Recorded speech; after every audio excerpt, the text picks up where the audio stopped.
The autumn morning felt different at Kensington Palace. Catherine, Duchess of Cambridge, stood by the tall windows of their private apartment, watching the golden leaves dance in the crisp October breeze. Her usually bright eyes carried a heaviness that spoke of sleepless nights and difficult conversations held behind closed doors. Prince William emerged from his study, his phone still buzzing with urgent messages from palace officials. The weight of royal duty had never felt heavier on his shoulders. For weeks they had known this day would come. But knowing and experiencing are two entirely different things. The Commonwealth tour to Australia and New Zealand would separate them for 6 long weeks, the longest they had been apart since their marriage. Catherine turned as she heard his footsteps. No words were needed between them. After years of marriage and partnership through royal obligations, they had developed an understanding that went beyond spoken language. William crossed the room and gently placed his hands on her shoulders, feeling the tension she carried. Their 3 children were still asleep in their rooms down the hallway. Prince George, Princess Charlotte, and little Prince Louis had no idea that their father would be boarding a plane in just a few hours. The decision to keep William's departure, quiet from the younger ones until the last moment, had been Catherine's. She wanted them to have one more peaceful morning as a complete family. The palace had arranged everything with military precision, as they always did. Cars would arrive at precisely 10 o'clock. Security teams were already positioned. The media had been given minimal information, told only that the prince would be departing for official Commonwealth duties. What they didn't know was the personal sacrifice behind this public obligation. William looked into his wife's eyes and saw his own emotions reflected back at him. They had both grown up understanding that duty comes first, but becoming parents had changed everything. Every royal engagement, every official trip, every moment away from their children now felt like a piece of their hearts being stretched across continents.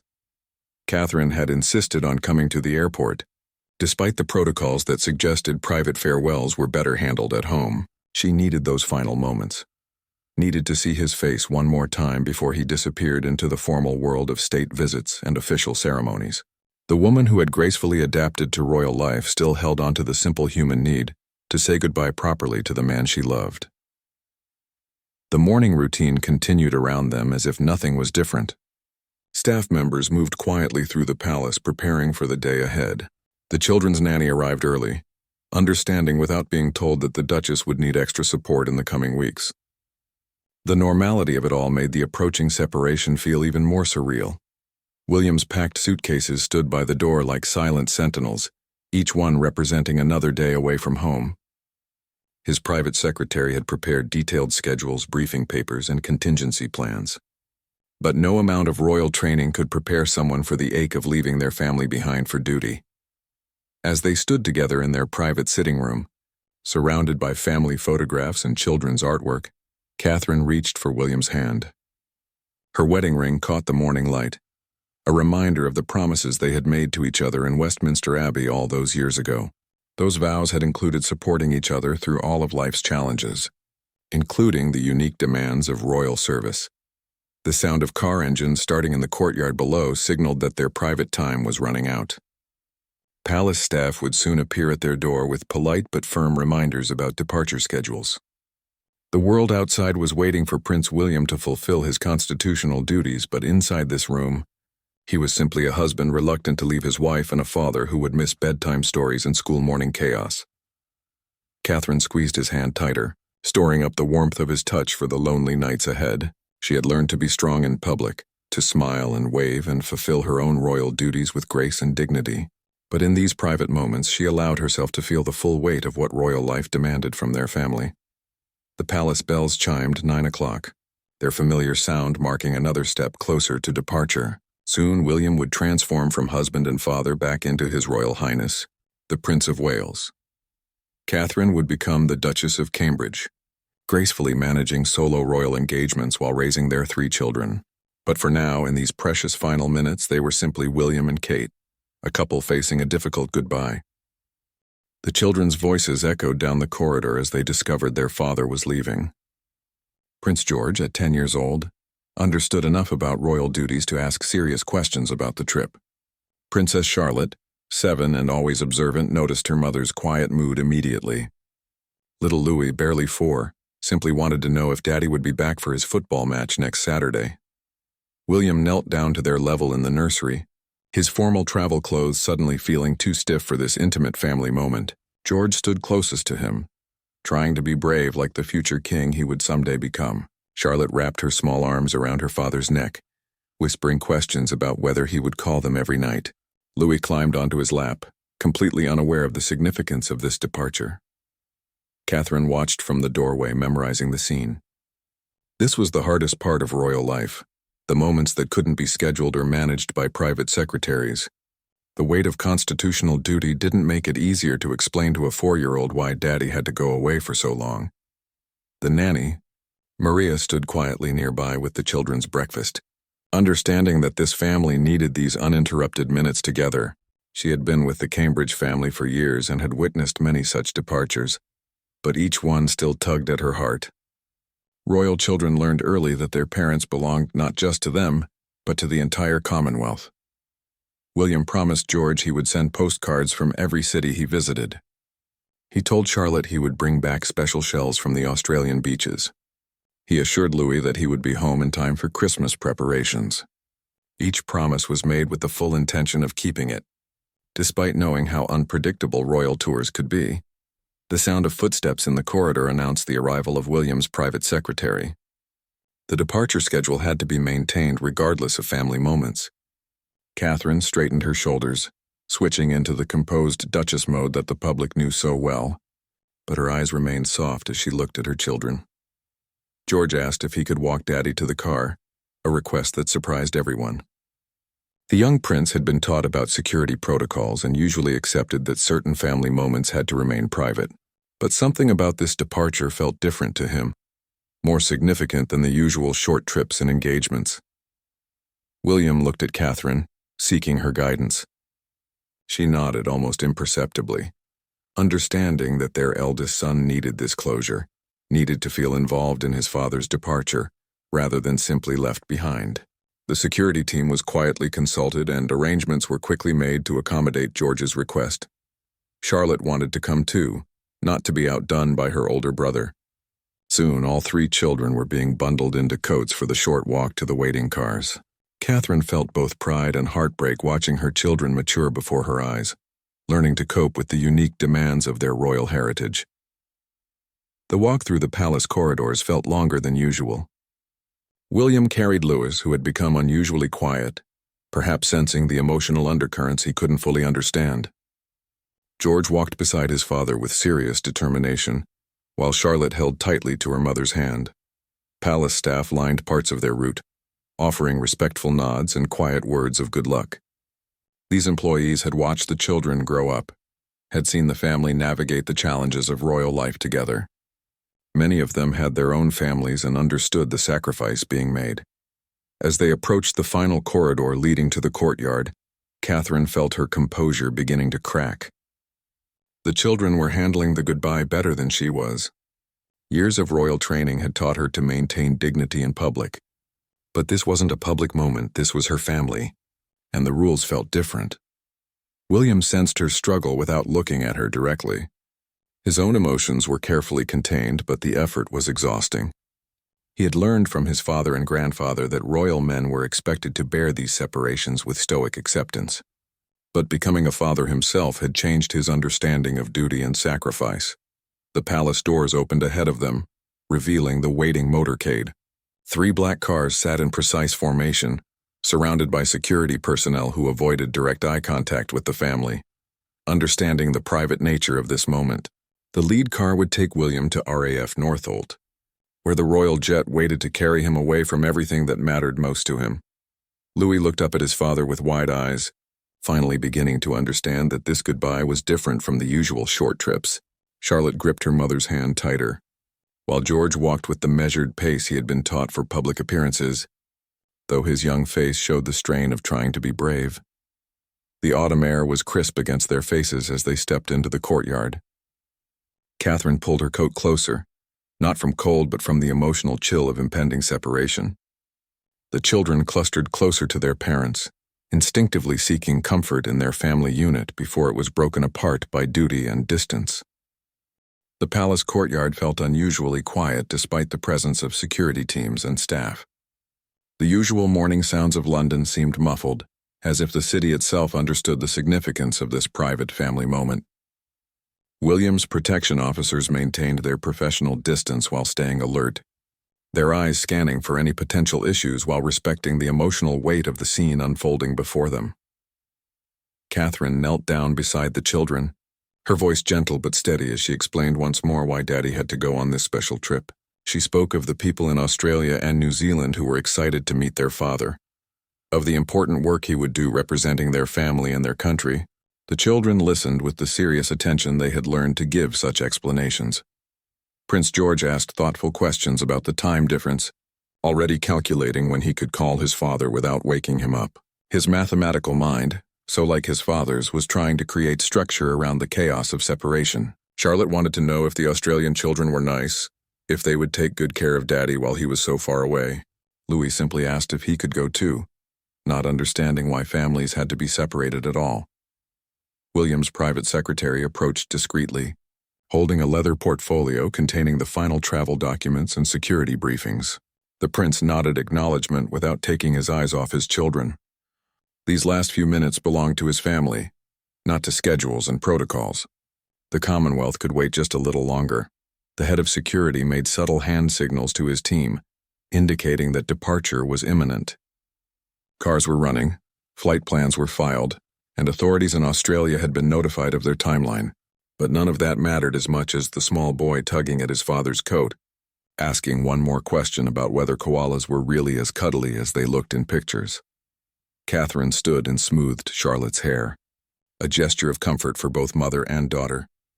She had spent weeks preparing herself for this moment, but no amount of mental rehearsal could completely prepare someone for the reality of watching their partner leave for such an extended period. The Duchess, who could charm world leaders and navigate complex diplomatic situations, felt vulnerable in a way that few people ever witnessed. William lifted each child one more time, holding them close and breathing in the familiar scent of their hair, the warmth of their small bodies against his chest. These sensory memories would have to sustain him through weeks of formal functions and official obligations. He whispered private words of love to each child, promises and assurances meant only for their ears. The moment came when further delay was impossible. Flight schedules couldn't be held indefinitely, and the ripple effects of tardiness would impact everyone from air traffic controllers to the Australian officials waiting to receive him. William kissed each child's forehead with deliberate care, as if he could somehow leave a physical imprint of his love with them. George stepped forward and shook his father's hand with surprising formality, a gesture that made both parents' eyes well up. At 10, he was already beginning to understand the weight of royal duty and was trying to make the goodbye easier for everyone by being mature beyond his years. Charlotte gave her father one final tight hug, and Louis waved enthusiastically, still not fully grasping that this wasn't just another day at the office for Daddy. Catherine walked with William toward the lead car, their children trailing behind with their nanny, who was prepared to distract them with planned activities as soon as the cars pulled away. The Duchess and Prince moved slowly, each step bringing them closer to separation, their hands clasped tightly together. At the car door, they stopped. This was the moment they had both been dreading and trying to postpone. William's protection officer opened the rear door and stepped back respectfully, giving the couple as much privacy as security protocols allowed. The weight of public duty pressed down on them, but for just a moment longer, they held on to their private world. Catherine looked up into her husband's face, memorizing every detail. The way his eyes crinkled slightly at the corners, the small scar near his hairline from a childhood accident, the expression he wore when he was trying to be strong for others while struggling internally. She touched his face gently, a gesture so natural and intimate that nearby staff instinctively looked away. William covered her hand with his own, pressing it against his cheek. Words felt inadequate for everything they needed to say to each other. Years of marriage had taught them to communicate volumes through touch and glance. But this goodbye demanded something more, something that could bridge the distance and time that lay ahead.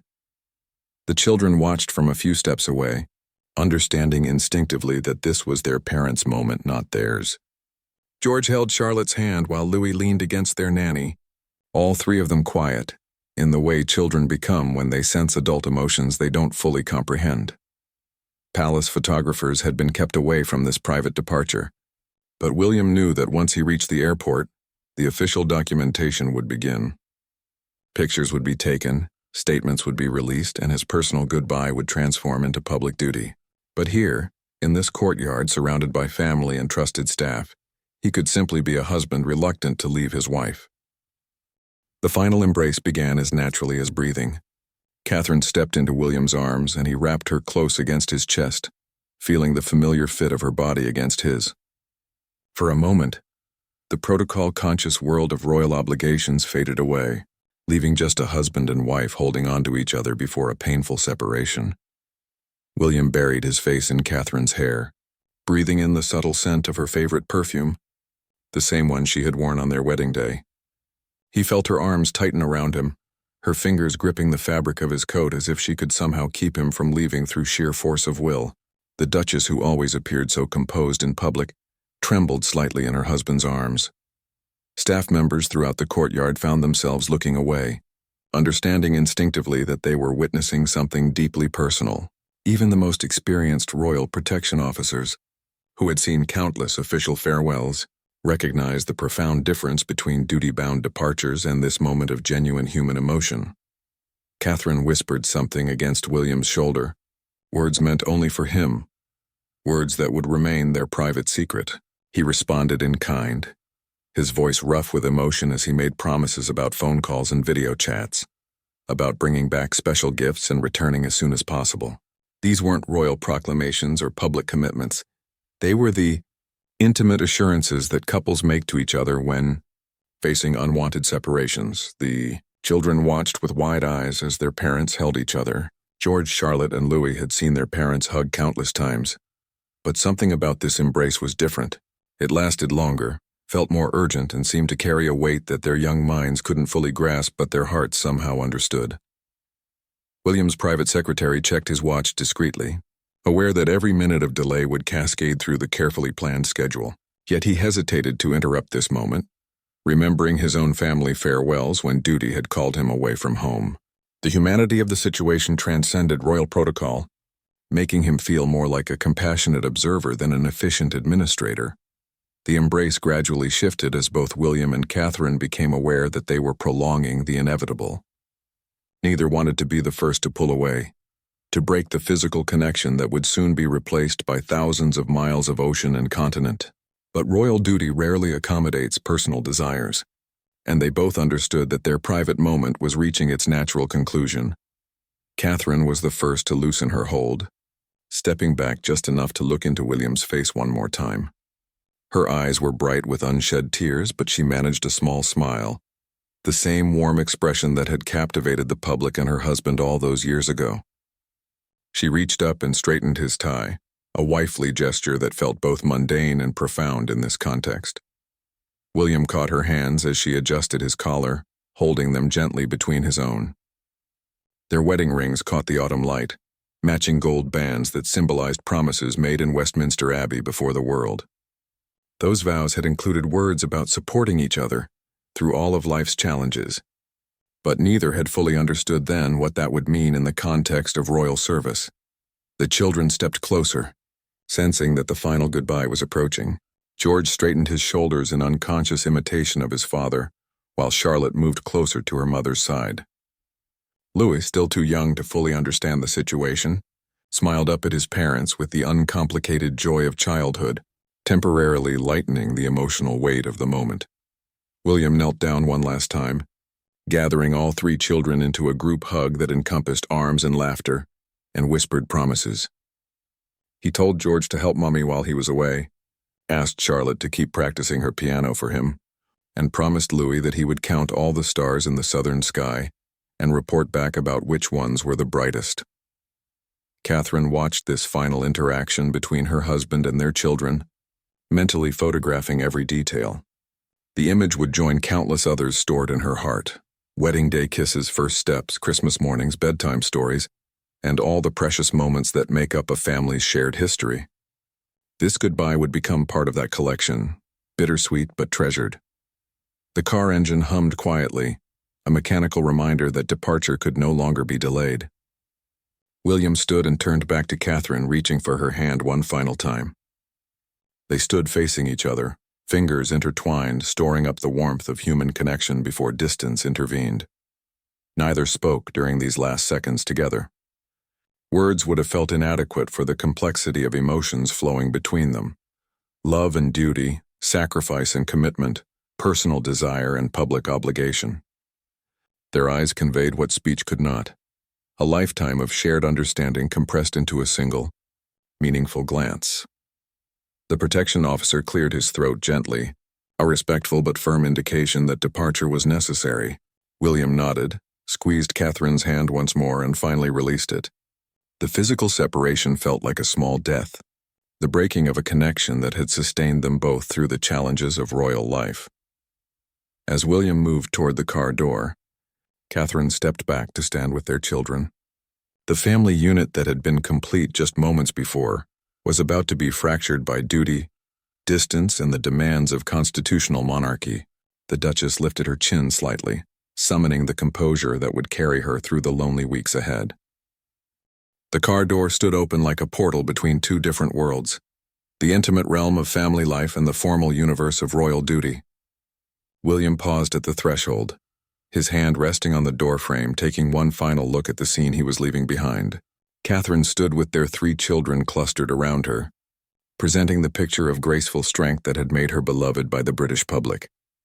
His protection officer waited patiently, understanding that these transition moments required delicate handling. Years of experience had taught him when to maintain rigid protocol and when to allow human emotion its necessary space. This was clearly a time for the latter, even as every minute of delay complicated the carefully orchestrated departure schedule. William slid into the back seat of the luxury sedan, its interior immediately enveloping him in the familiar cocoon of royal transport. The leather seats, privacy glass, and communications equipment represented the infrastructure that would carry him away from everything personal and beloved toward the distant shores of official obligation. He looked through the window at his family, drinking in the sight of them standing together in the morning light. Catherine lifted Louis up so he could wave properly at his father through the tinted glass. The 4-year-old pressed his small palm against the window from outside while William matched the gesture from within, their hands separated by mere inches and an unbridgeable gulf of duty. Charlotte stood on her tiptoes trying to see her father clearly, while George maintained the composed demeanor he was learning to wear in public moments. The Duchess met her husband's eyes through the glass, and something passed between them that transcended words or gestures. It was the look of 2 people who had chosen to build a life together within the extraordinary constraints of constitutional monarchy, who understood that love sometimes means sacrificing personal desires for greater responsibilities. The weight of that understanding showed in both their faces. The motorcade began its slow departure from Kensington Palace, each vehicle falling into precise formation as they moved through the private gates toward London's morning traffic. William turned in his seat to maintain visual contact with his family as long as possible, watching Catherine lift her hand in a small, dignified wave while the children waved more enthusiastically beside her. As the palace receded behind them, William settled back into his seat and tried to shift his mental focus toward the responsibilities awaiting him in Australia. His private secretary had prepared detailed briefings about the people he would meet, the ceremonies he would attend, and the diplomatic objectives he was expected to achieve. But the transition from husband and father to royal representative felt particularly difficult this morning. Catherine remained in the courtyard with the children long after the cars had disappeared from view, needing these extra moments to compose herself before facing the day ahead. The children's nanny approached respectfully, ready to guide them back inside for breakfast and the start of their modified routine. Life would continue at Kensington Palace, but with a noticeable absence at its center. Prince George asked his mother when they would talk to Daddy again, his practical mind already working to establish the new patterns that would govern their lives for the next 6 weeks. Catherine explained about time zones and scheduled calls, about the special phone that would let them see Daddy's face even when he was on the other side of the world. The technology that would connect them across vast distances felt both miraculous and inadequate. Charlotte wanted to know if Australia was bigger than their garden, a question that made Catherine smile despite her heavy heart. She knelt down to Charlotte's level and began explaining about continents and oceans, turning the moment into an impromptu geography lesson that distracted them all from the ache of separation. These were the skills she had developed as a mother, the ability to transform difficult moments into learning opportunities. Louis, growing restless with all the serious conversation, tugged at his mother's sleeve and asked if they could go feed the palace swans. His innocent request broke through the emotional weight of the morning, reminding Catherine that life with children moves forward regardless of adult sorrows. The simple needs of daily life, breakfast, play, learning, bedtime, would provide structure for the weeks ahead. The family made their way back into the palace, past portraits of previous generations who had faced similar separations in service to the crown. The children's footsteps echoed in the corridors as they chattered about their plans for the day. Their resilience already beginning to adapt to this new temporary normal, Catherine followed, drawing strength from their easy acceptance of changed circumstances. In his car speeding toward RAF Northolt, William received his first official briefing call from Canberra. Australian officials confirmed arrival logistics, security arrangements, and the schedule for his first public appearances. The conversation pulled him fully into his professional role, requiring him to focus on protocols and expectations rather than personal emotions. This mental compartmentalization was a skill all senior royals learned, the ability to function effectively while carrying private heartache. The distance between husband and wife grew with each mile, but the connection they shared had been forged over years of marriage and deepened by their shared commitment to raising their children within the unique challenges of royal life. Physical separation could not break bonds that had been tested and strengthened through countless previous challenges, though it could certainly strain them. Catherine entered the familiar breakfast room where the children were already settling into their chairs, their morning routines providing comfort through predictability. She poured juice and buttered toast, listening to their chatter about school projects and weekend plans, allowing their normalcy to gradually soothe the rawness of goodbye. These ordinary moments would carry her through the extraordinary challenge of single parenting while maintaining her public duties as a duchess. RAF Northolt Airfield stretched before them like a gray concrete runway to duty and distance. The royal jet sat waiting, its familiar blue and red livery gleaming under the overcast October sky. Ground crew moved with practiced efficiency around the aircraft, conducting final safety checks while respecting the solemnity of royal departure protocols. William could see photographers positioned at a respectful distance, their long lenses capturing images that would soon appear in newspapers around the world. The motorcade drew to a halt near the aircraft steps, and William's protection detail immediately took their positions around the vehicle. Through the tinted windows, he could see Air Force personnel standing at attention, ready to facilitate his departure with military precision. The transition from private family man to public royal figure was nearly complete, requiring him to summon the composed demeanor that millions of people expected from their future king. His private secretary gathered the final travel documents and security briefings, ensuring that every detail of the complex international journey had been properly coordinated. Diplomatic protocols, media schedules, and security arrangements for multiple cities had been planned months in advance. The machinery of royal travel moved with clockwork efficiency. But William found himself thinking about the small details of home. Charlotte's piano recital next week, George's football match, Louis's bedtime stories. As he prepared to exit the car, William's phone buzzed with a text message from Catherine. She had sent a simple photo of the 3 children at the breakfast table, all of them waving at the camera with toast-covered fingers and milk mustaches. The image made him smile despite the heaviness in his chest. These were the moments that would sustain him through formal state dinners and ceremonial obligations halfway around the world. The car door opened, and William stepped onto the tarmac, immediately straightening into the upright posture and confident bearing that photographers would capture and editors would analyze. The cool autumn air carried the scent of aviation fuel and approaching rain, industrial smells that seemed to emphasize the distance between this moment and the warm domesticity of breakfast with his children. Just hours earlier, Air Vice Marshal Richardson approached, with crisp military bearing, offering a formal salute before briefing William on flight details and arrival logistics in Sydney. The conversation was professional and thorough, covering weather conditions, airspace clearances, and the reception committee that would greet him upon landing. Yet even as William listened attentively to these necessary details, part of his mind remained with Catherine and the children back at Kensington Palace. The aircraft crew stood at attention as William approached the steps leading up to the jet. These were the same personnel who had flown him on countless previous trips, professional aviators who understood the unique requirements of royal transport. They offered respectful greetings while maintaining the dignified efficiency that marked all aspects of royal service. Their familiarity provided some comfort in this moment of departure from everything familiar and beloved. William paused at the base of the aircraft steps, turning for one final look across the airfield toward London. Somewhere beyond the horizon, Catherine was probably helping the children get ready for school, transforming their morning goodbye into just another part of the day's routine. Her strength in managing these transitions had always amazed him. The way she could be completely present for their children even while carrying her own emotional burdens. The wind picked up across the tarmac, tugging at his coat and reminding him of the weather patterns he would soon encounter on the opposite side of the world. Spring was arriving in Australia while autumn deepened in England, a seasonal reversal that seemed to mirror the emotional displacement he was experiencing. His phone vibrated again with another message from Catherine. This one simply reading, "Safe travels, my love. We'll be thinking of you every moment." The words were simple but carried the weight of years of marriage, of shared understanding about the sacrifices their public life demanded from their private happiness. William typed back quickly, "Love you all more than words can say.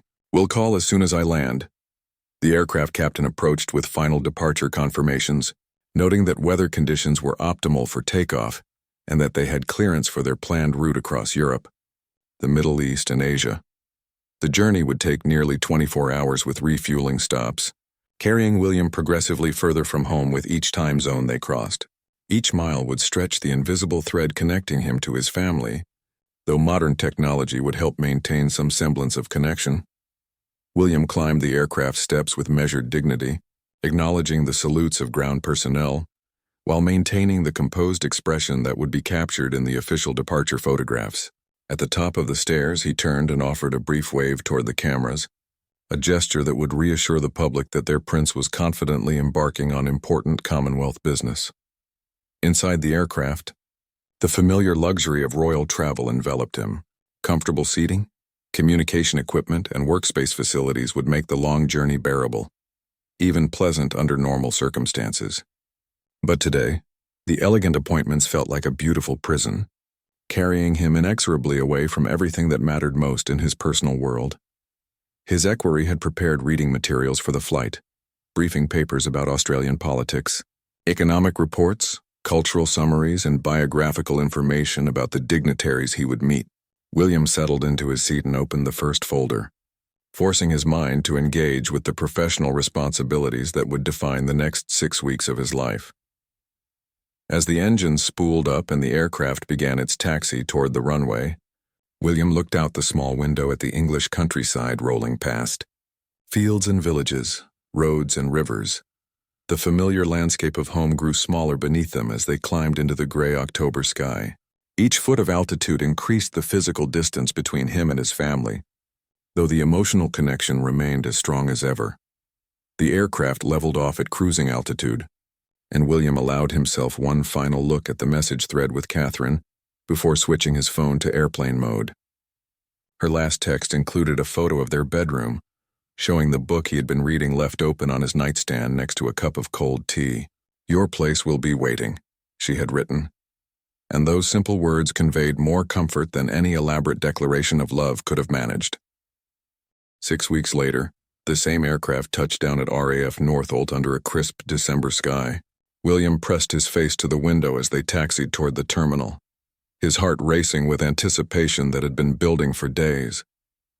The familiar landscape of home looked more beautiful than he remembered, every detail sharper and more precious after weeks of foreign cities and formal obligations. The successful Commonwealth tour was behind him now, countless handshakes, ceremonial dinners, and diplomatic meetings that had strengthened relationships between Britain and the Pacific nations.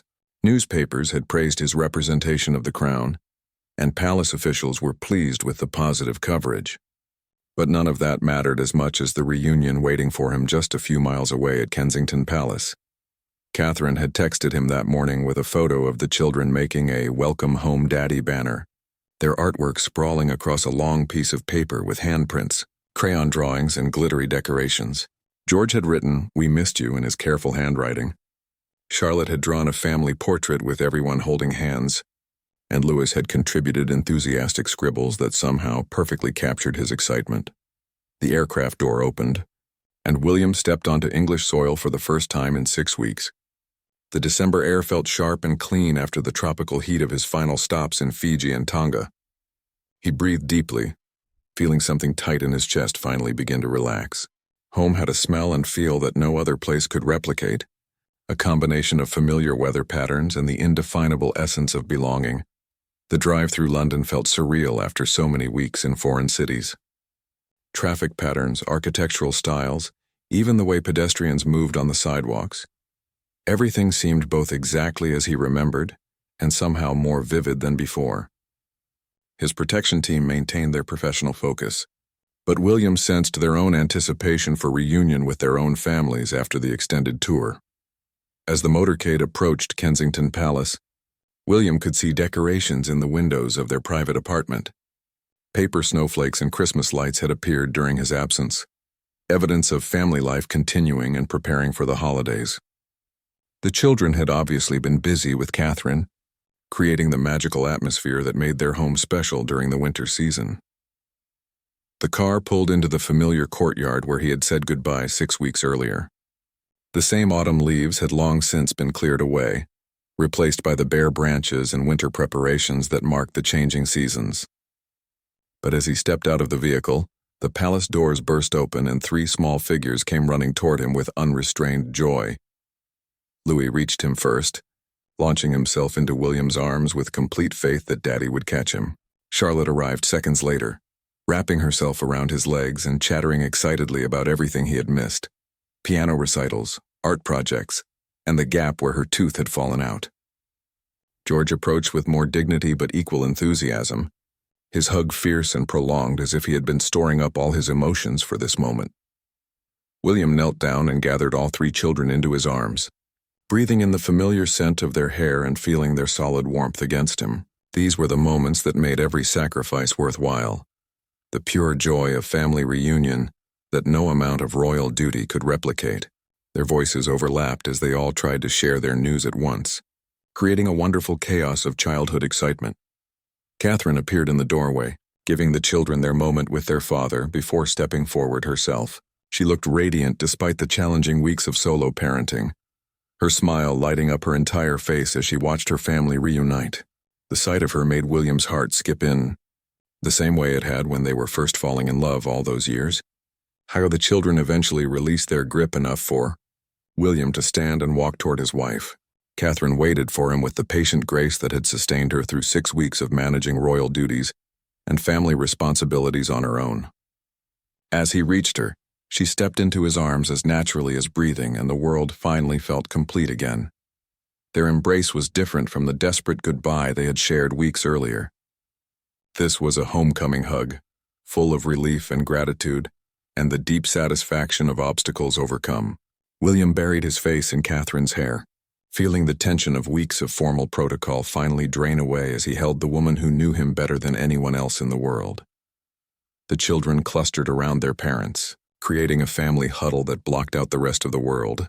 Palace staff moved discreetly in the background, understanding that this reunion needed time and space to unfold naturally. The successful tour, the positive coverage, the diplomatic achievements, all of that could wait. For now, there was only a family grateful to be whole again, standing together in the courtyard where their tearful farewell had captured the heart of a nation, and their joyful reunion reminded everyone that even princes and duchesses are, at their core, simply parents who love their children and spouses who cherish each other.